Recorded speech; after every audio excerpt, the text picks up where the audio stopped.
বিসমিল্লাহির রহমানির রহিম। আমি শাক মিশি, কাঁচা জাল, হলুদ আর চিংড়ি মাছ দিচ্ছি ভিতরে দিয়ে।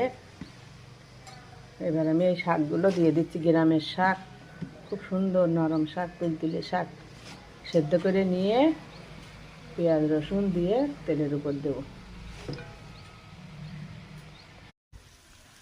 সাদা শাকটা আমার সেদ্ধ করা হয়ে গেছে। এবার আমি পেঁয়াজ রসুন কুচি আর গোটা জিরে ভেজে নিয়ে শাক তেলের উপরে দিয়ে দেবো।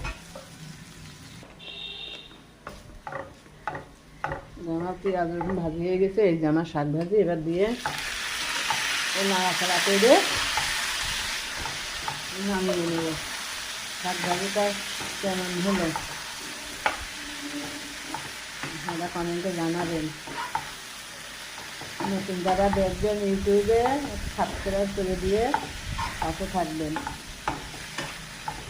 আল্লাহ হাফেজ।